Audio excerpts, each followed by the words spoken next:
kita sedikit membahas, mendengarkan beberapa ayat-ayat Al-Quran dan hadits-hadits Nabi sallallahu alaihi wasallam. Alhamdulillahirabbil alamin wa bihi nasta'inu ala umurid dunya waddin. Asyhadu an la ilaha illallah wahdahu la syarika lahu waliyus salihin. Wa asyhadu anna Muhammadan 'abduhu wa rasuluh. Sallallahu wasallam wa baraka alaihi wa ala alihi wa ashabihi ajma'in wa man tabi'ahum bi ihsanin ila yaumiddin. Amma ba'd. Disebutkan oleh Imam Al-Bukhari di dalam kitabnya sebuah hadis dari ucapan Nabi sallallahu alaihi wasallam, innamal a'malu bil khawatim. Amalan ternilai pada penutupnya.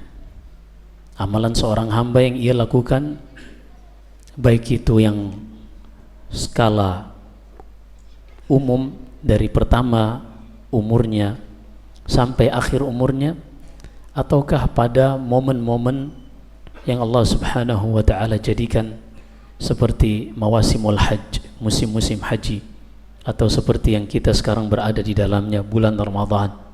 Fa innamal a'malu bil khawatim. Amalan itu akan ternilai di sisi Allah pada penutupnya, penghujungnya. Maka kalau kita perhatikan syariat Islam dari apa yang Allah subhanahu wa ta'ala perintahkan dan Nabi sallallahu alaihi wasallam tuntunkan, kita perhatikan amalannya adalah amalan yang mu'tadil, amalan yang sederhana. Bahkan di dalam Sahih Bukhari dalam Kitabul Iman dari Aisyah radhiyallahu anha, suatu ketika datang bertamu ke rumah Aisyah seorang wanita, tadzkur min salatiha, yang mana wanita ini salatnya sangat hebat. Dia salat ini, salat itu dan seterusnya. Ketika datang Nabi sallallahu alaihi wasallam, Aisyah menceritakan tentang wanita ini. Apa kata Rasulullah? Melihat seorang wanita yang sangat memperbanyak ibadahnya, bahkan melebihi apa yang dicontohkan oleh Nabi sallallahu alaihi wasallam. Apa kata Rasulullah? Mah. Dalam bahasa Arab, mah adalah isim fi'il nahi, artinya tawaqqaf, jangan lakukan itu. Alaikum minal a'mali ma tutiqun fa innallaha la yamal hatta tamallu. Jangan berlebihan di dalam melakukan amalan. Cukupkan dengan apa yang dicontohkan oleh Nabi sallallahu alaihi wasallam, karena sesungguhnya Allah tidak akan pernah bosan memberikan pahala kepada kalian sampai kalian sendiri merasakan kebosanan. Karena amalan di dalam usia kita itu bukan pada saat-saat kita semangat saja, akan tetapi yang dilihat oleh Allah subhanahu wa ta'ala pada penghujung amalan tersebut. Namun tidak ada yang mengetahui kapan penghujung amalan kita, sehingga yang kita harus lakukan adalah istiqamah di dalam beramal. Bagaimana caranya untuk istiqamah? Adalah mencukupkan dengan amalan sederhana yang diajarkan oleh Nabi sallallahu alaihi wasallam. Inilah kalau kita lihat kenapa Nabi sallallahu alaihi wasallam melarang orang-orang yang melakukan amalan secara berlebihan. Juga disebutkan di dalam Sahih Bukhari dari hadis Aisyah, ada 3 orang datang menemui Aisyah, menanyakan seperti apa sih salatnya Rasulullah, seperti apa sih puasanya, seperti apa sih keseharian beliau. Lalu Aisyah menceritakan tentang keseharian ibadah Nabi sallallahu alaihi wasallam, ka'annahum taqalluha. Ternyata setelah mereka mendengarkan penuturan Aisyah tentang keseharian ibadah Nabi sallallahu alaihi wasallam, mereka menganggapnya sedikit. Rasulullah sudah diampuni dosanya. Jadi kalau beliau melakukan amalan segitu ya wajar. Kita enggak ada jaminan. Maka mereka pun yang pertama mengatakan, amma ana fa aqumu wala anam. Orang yang pertama mengatakan, adapun saya akan setiap hari sepanjang malam salat. Malam tidak ada waktu untuk tidur sama sekali. Aku akan habiskan untuk salat malam. Ya, secara logika manusia, ya dibanding tidur lebih baik sholat. Yang kedua, orang yang kedua mengatakan amma ana fa asumu wala uftir. Adapun aku, setiap hari aku akan habiskan dengan berpuasa dan aku tidak akan pernah absen untuk berpuasa. Lalu yang ketiga mengatakan amma ana fala atazawwajun nisa. Adapun aku tidak akan menikah, yang akan menyibukkanku dari beribadah kepada Allah Subhanahu wa taala. Disampaikan kepada Nabi sallallahu alaihi wasallam. Namun dengan adab, Nabi sallallahu alaihi wasallam naik ke atas mimbar memuji Allah. Lalu beliau mengatakan amma ba'd. Fama balu aqwamin yaquluna kadza wa kadza. Fa wallahi inni la atqakum lillahi wa akhsyakum lah. Ada sebagian orang yang mengatakan seperti ini dan seperti itu. Demi Allah, aku yang paling mengenal Allah, yang paling tahu tentang Allah, dan aku yang paling bertakwa kepada Allah dibanding kalian semua. Walakinni aqumu wa anam wa asumu wa uftir wa atazawwajun nisa faman raghiba an sunnati falaysa minni. Akan tetapi kata Rasulullah, aku yang paling mengenal Allah, yang paling bertakwa, namun aku sholat malam, aku tidur di sebagian malam. Aku puasa, aku berbuka di sebagian hari. Dan aku menikahi wanita. Barang siapa yang membenci sunnahku, bukan bagian dari golonganku. Allahu Akbar. Ini ada apa? Bukankah secara logika orang yang berpuasa lebih baik daripada yang tidak berpuasa? Yang sholat semalam suntuk lebih baik daripada yang tertidur? Yang memfokuskan diri untuk beribadah tidak disibukkan dengan wanita lebih baik daripada yang sibuk dengan wanita yang kata Allah, ya ayyuhalladzina amanu inna min azwajikum wa auladikum aduwwan lakum wa'lamu annama amwalukum wa auladukum fitnah. Harta, istri, anak ujian bagi kalian. Artinya kalau seorang memfokuskan diri seharusnya lebih baik. Tapi inilah agama, inilah syariat Allah yang sempurna dan indah. Amalan itu bukan dilihat kapan kita semangatnya, tapi dilihat seperti apa kita menutup umur kita, dan di situ Allah Subhanahu wa taala menilai amalan kita. Innamal a'malu bil khawatim. Maka betapa indahnya ajaran ahli sunnah wal jamaah, betapa indahnya ajaran Islam. Kata Ibnu Mas'ud radhiyallahu an, al-qasdu fil ibadah khairun minal ijtihadi fil bid'ah. Al-qasdu fis sunnati khairun minal ijtihadi fil bid'ah. Mencukupkan diri sederhana di dalam mengamalkan sunnah lebih baik daripada kita bersungguh-sungguh mengamalkan perkara yang bid'ah. Maka ikhwani wa akhawati hafizakumullahu jami'an, kita yang melakukan amalan hendaklah kita istiqamah. Alhamdulillah, Allah Subhanahu wa ta'ala bukakan bagi kita di bulan Ramadan ini pintu-pintu ketaatan. Ada puasa, ada qiyam Ramadan, ada salat malam, ada bacaan Al-Quran. Ingat, umur kita bukan hanya di Ramadan, tapi umur kita masih berlanjut. Kita masih harus terus istiqamah. Jangan menjadi orang-orang yang habis merajut kain, mereka pun melepaskan kembali rajutan tersebut. Wala takunu kallati naqatat ghazlaha min ba'di quwwatin ankathan.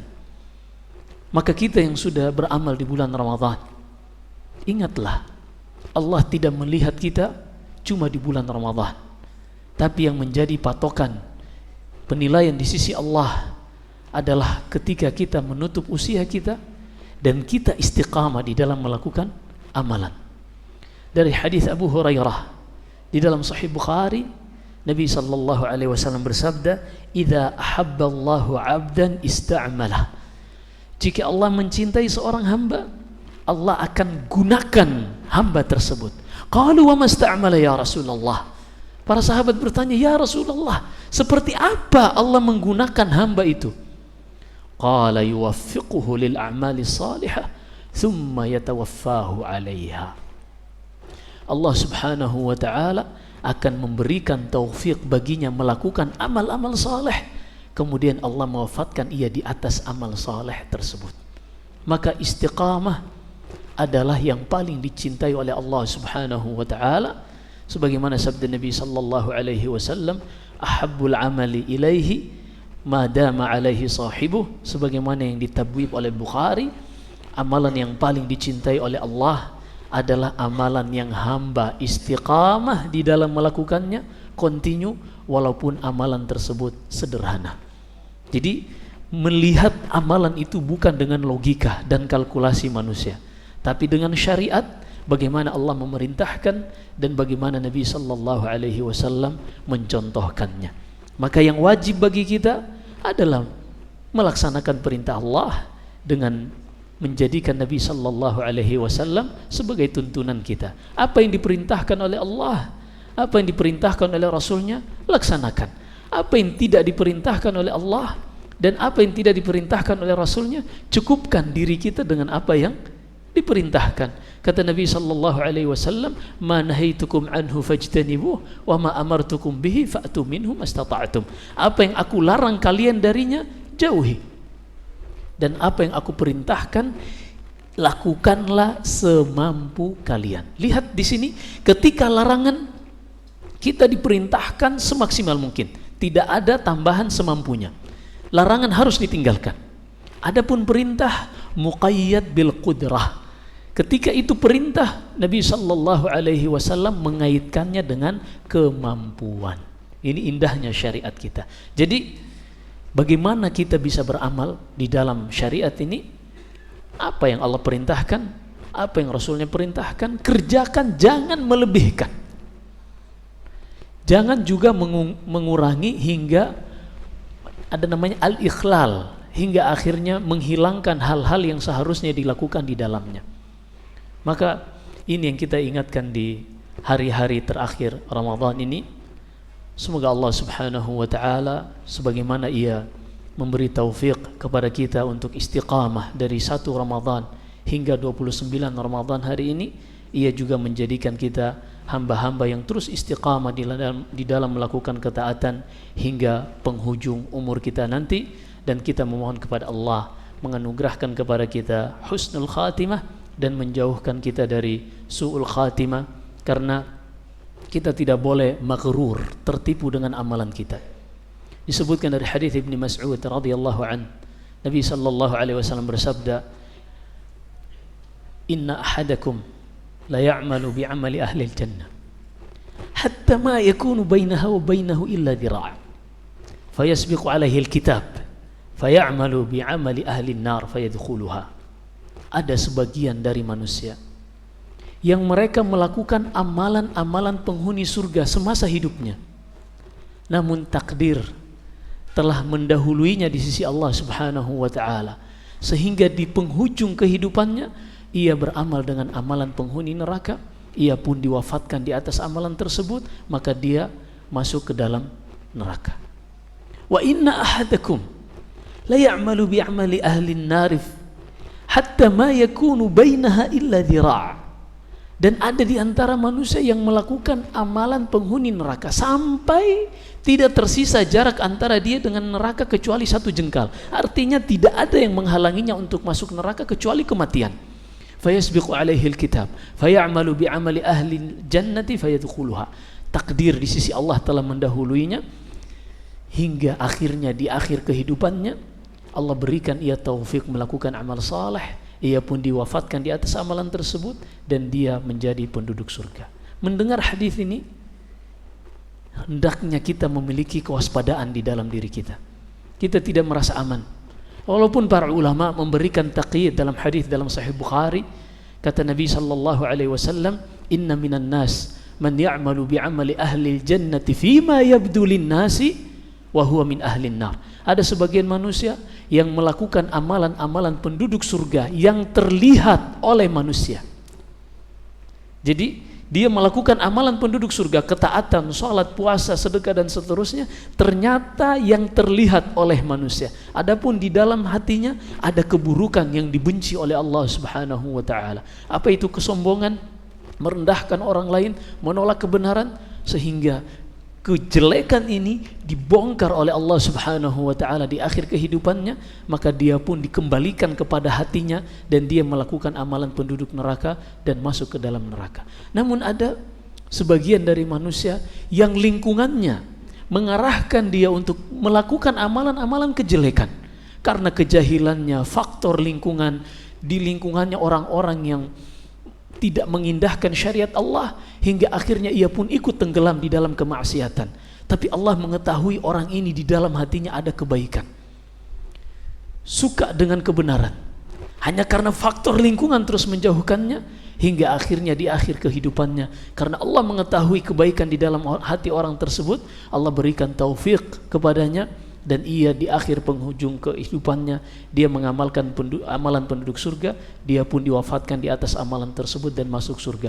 Allah berfirman dalam surat Al-Anfal menjelaskan tentang muamalah dengan Allah adalah dengan hati, bukan dengan amalan lahiriah saja. Allah berfirman, ya ayuhan nabi qul liman fi aydikum minal asra iya'lamillahu fi qulubikum khairan yu'tikum khairan mimma ukhidha minkum wa yaghfir lakum.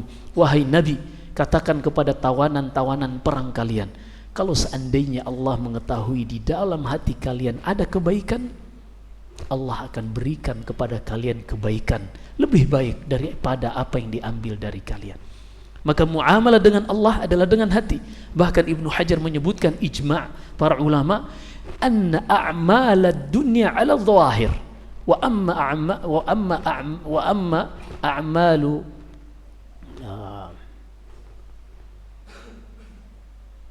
anna al-ibra bi a'mali dunya 'ala dhahir wal ibra bi a'mali al-akhirah 'ala al-bawatin. Kata beliau, yang menjadi patokan dalam amalan dunia adalah apa yang nampak. Adapun pada amalan akhirah yang akan ternilai adalah apa yang ada di dalam hati seorang hamba. Allah Subhanahu wa taala berfirman, yauma tublas sarair.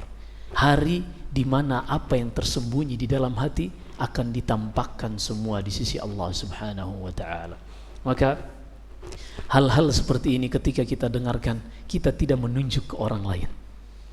Ini kaidah. Setiap kita melihat ada ayat Al-Quran atau hadis-hadis Nabi sallallahu alaihi wasallam, jangan pernah menunjukkan, oh ayat ini untuk si fulan, ini untuk menegur si fulan yang terjatuh dalam larangan ini, si fulan yang meninggalkan perintah ini. Selalulah arahkan terlebih dahulu kepada diri kita sebelum orang lain. Dengan seperti ini kita akan mencoba untuk menjauhkan kita lebih baik daripada orang lain. Dan ini diantara hal yang membinasakan seorang hamba, i'jabul mar'i binafsih. Ketika seorang memiliki ujub, dia merasa lebih baik dari orang lain. Maka kita yang sudah diberikan, kita memohon semoga Allah Subhanahu wa taala senantiasa mendawamkan taufik yang Ia berikan kepada kita. Selalulah merendah, tawadhu'. Apa yang kita miliki, kalau Allah berkehendak untuk mencabutnya, sangat mudah. Sangat mudah bagi Allah Subhanahu wa taala. Bahkan di dalam Sahih Muslim kata Nabi sallallahu alaihi wasallam, qulubu bani Adam baina isba'aini min asabi'ir rahman yuqallibuha kaifa yasha. Hati manusia berada di antara dua jari jemari Allah Subhanahu wa taala, dan Allah membolak-balikan kapan saja Ia kehendaki. Lalu Nabi sallallahu alaihi wasallam bersabda, Allahumma ya musarrifal qulub, sarrif qulubana ala ta'atik. Wahai yang membolak-balikan hati, teguhkan dan kokohkan hatiku di atas ketaatan kepadamu. Ini Nabi sallallahu alaihi wasallam yang meminta, yang Allah sudah tegaskan di dalam surat Al-Isra, walaula an thabbatnaka laqad kitta tarkanu ilaihim syai'an qalila. Kalau bukan karena kami menguatkan hatimu wahai Muhammad, niscaya engkau sudah condong kepada mereka untuk mengejar sesuatu yang sedikit di sisi Allah Subhanahu wa taala. Datang kepada Abu Talib, orang-orang Quraisy menawarkan kepada Abu Talib, ya Abu Talib, inna ibna akhik sabba alihatana wa shaffaha ahlamana fa in syi'ta la jama'na lahu amwala Quraisyin kulliha.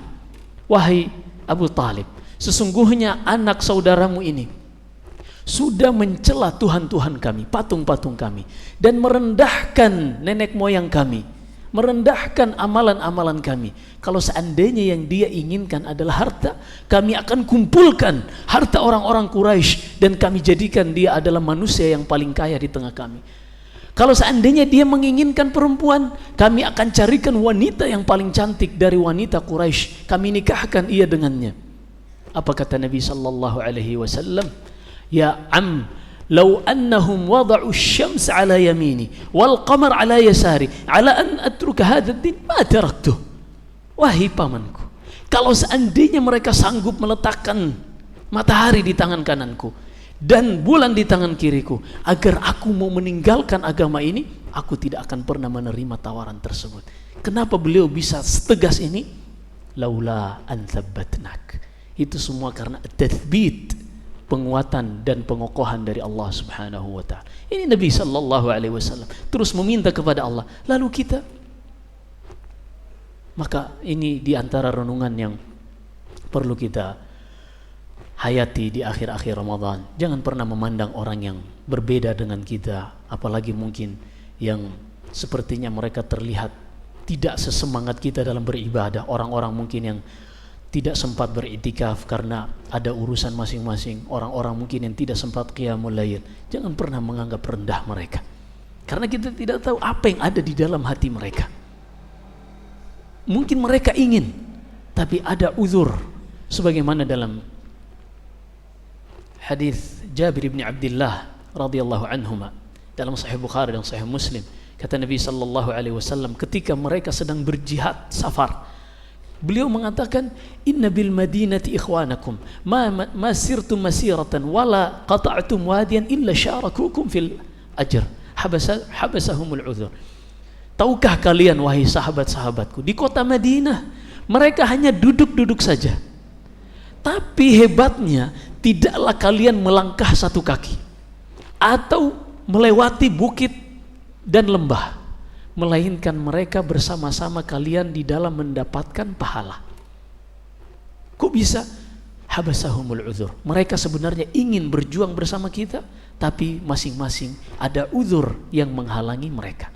Maka inilah di antara faktor yang harus kita pertimbangkan sebelum kita menganggap diri kita lebih baik dari orang lain. Dan tidak ada faktor yang membuat kita harus menganggap diri kita lebih baik. Justru inilah yang akan membatalkan amalan kita, termasuk kepada pelaku maksiat yang terang-terangan. Sebutkan dalam hadits qudsi, ada dua orang bersaudara, yang satu ahli ketaatan, yang satu ahli maksiat. Yang ahli ketaatan ini selalu menasihati saudaranya, sampai akhirnya saudaranya ini sudah putus asa dari pelaku maksiat ini. Lalu dia mengatakan, wallahi la yaghfirullahu li fulan, demi Allah, Allah tidak akan ampuni si fulan ini. Udah dikasih tahu ngeyel, dikasih tahu ngulangin lagi, dikasih tahu bermaksiat lagi. Apa kata Allah? Man dzalladzi yata'alla alayya alla aghfira li fulan fa inni qad ghafartu lahu ahbatu amalak. Siapa yang berani bersumpah atasku untuk tidak mengampuni si fulan? Sesungguhnya aku sudah ampuni si fulan dan aku batalkan, gugurkan semua amalanmu, wahai orang yang sombong. Alhamdulillah ketika Allah berikan kita taufik untuk melakukan amal saleh. Tapi ingat, tidak sampai di situ kita beramal. Kun fi hifdzil amal wa du'a ala qabulihi a'zam minal amali nafsih.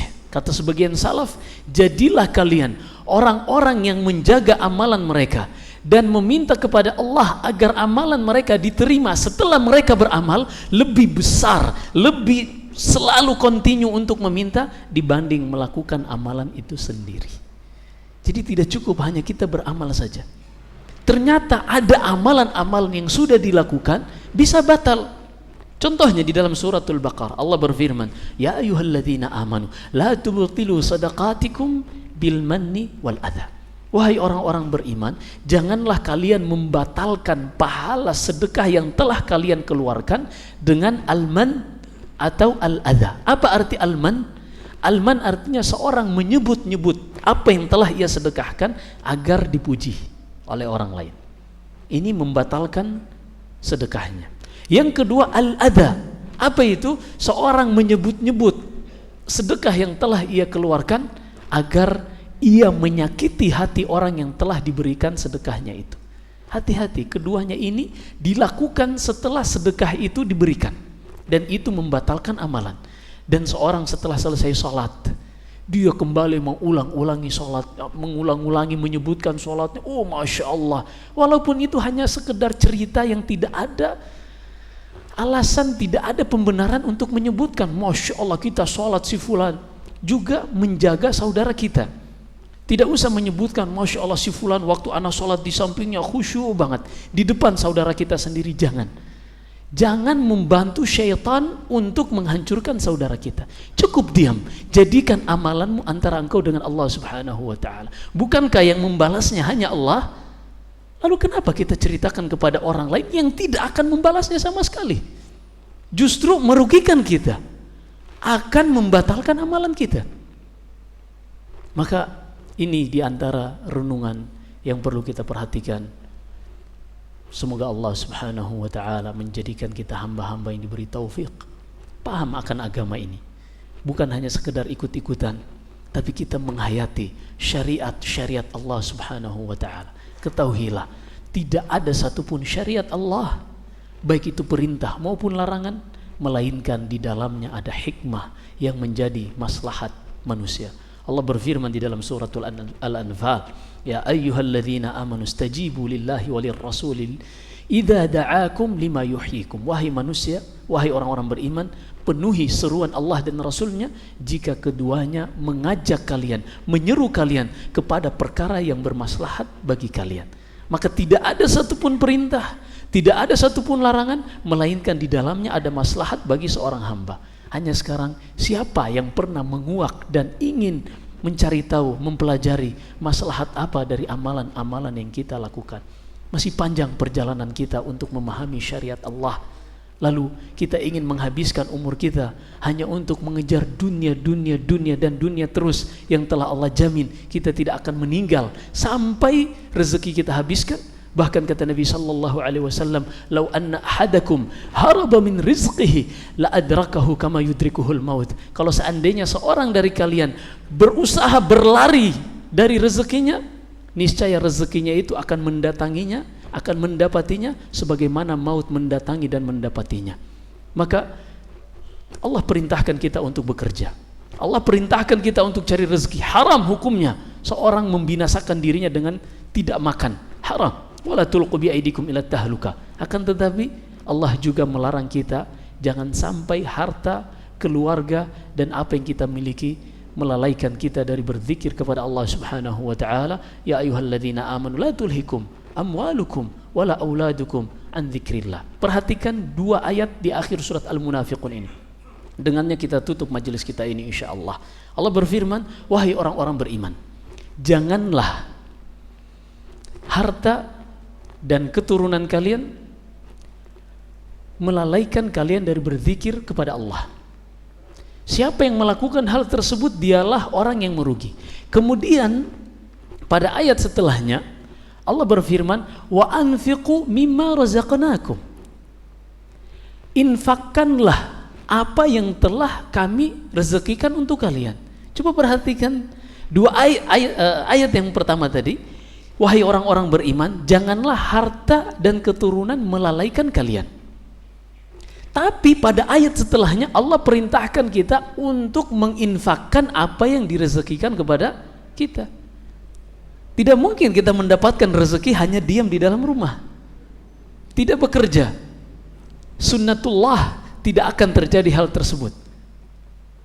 Tidak akan. Wa atainahu min kulli syai'in sababa. Sunnatullahil kauniyah. Di dalam alam semesta ini ada ketetapan Allah yang namanya sebab akibat. Seorang ingin mendapatkan anak, dia harus menikah. Seorang yang ingin mendapatkan rezeki, agar dia bisa berinfak, dia harus bekerja. Berarti kita harus bisa menyinkronkan antara dua ayat ini.